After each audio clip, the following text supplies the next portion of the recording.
Bonjour à tous, j'avais envie de faire un petit compte-rendu des ateliers que j'ai proposés, des ateliers que j'ai intitulés coaching scolaire. J'avais mis ça en place à la base parce que je voyais qu'il y avait certains des élèves qui révisaient et qui faisaient correctement ce qu'il fallait, et arrivé au moment du devoir, il n'y avait plus rien. Il y avait un stress, il y avait quelque chose.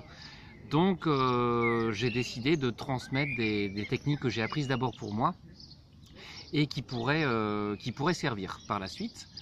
Et j'ai énormément de chance parce que y a un participant qui a accepté de témoigner, qui est juste à côté de vous, qui s'appelle Maël, et qui va pouvoir vous en parler de manière beaucoup plus concrète. Bonjour Maël. Merci beaucoup d'accepter cette interview. Alors, est-ce que tu pourrais te décrire en quelques secondes? Du coup, voilà, je m'appelle Maëlle, je suis un élève au collège d'Éric Duléman, je suis en 4e. Et puis j'ai été très curieux de faire ces coachings scolaires. Du coup, voilà. D'accord. Et donc, est-ce que tu peux me dire rapidement ce que tu as vécu? Est-ce que tu pourrais me décrire un exercice par exemple? Parce que ça paraît peut-être un peu flou, le mot coaching scolaire. Par exemple, on a fait un exercice où, pour changer quelque chose qu'on avait envie de changer quelque chose de négatif. Donc par exemple, on prenait une main, on mettait quelque chose de négatif, et l'autre main, on mettait quelque chose de positif, puis on tapait dans la main, puis c'est comme si on mettait le positif sur le négatif, et du coup ça changeait un peu ça changeait dans sa tête, ça changeait un peu, ça changeait son idée, voilà. Et ça marche vraiment en plus. Voilà, donc là Maël décrit une technique qui s'appelle le switch, qui consiste à changer des impressions négatives en impressions positives.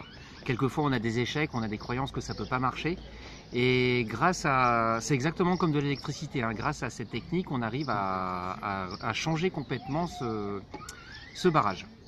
Et comme dit Maël, ça fonctionne, pour moi ça a fonctionné, c'est pour ça que je transmets ça. Et est-ce que tu peux dire concrètement en quoi ça a fonctionné, par exemple dans ta vie de tous les jours ou sur le côté scolaire? Par exemple, en classe, avant j'étais très timide, je n'osais pas lever la main, même si j'avais la bonne réponse ou la mauvaise, voilà. Je n'osais vraiment pas lever la main, et du coup pendant cet exercice, j'imaginais que dans cette main, c'était ce que je voulais pas, donc je suis timide, je lève pas la main. Et là dans l'autre main, j'imaginais que je levais la main, même si c'était faux, c'était pas grave. Du coup on faisait comme ça, puis à un moment, à la fin de l'exercice, je me souvenais même plus ça a mis du temps à revenir de ce qui allait pas au début. Et puis maintenant, là, je lève la main, ça se passe bien, tout va bien. Donc ouais, l'ancien blocage, à un moment tu t'es demandé s'il avait vraiment existé. Voilà, c'est ça. Ah ouais, voilà, donc c'est très efficace.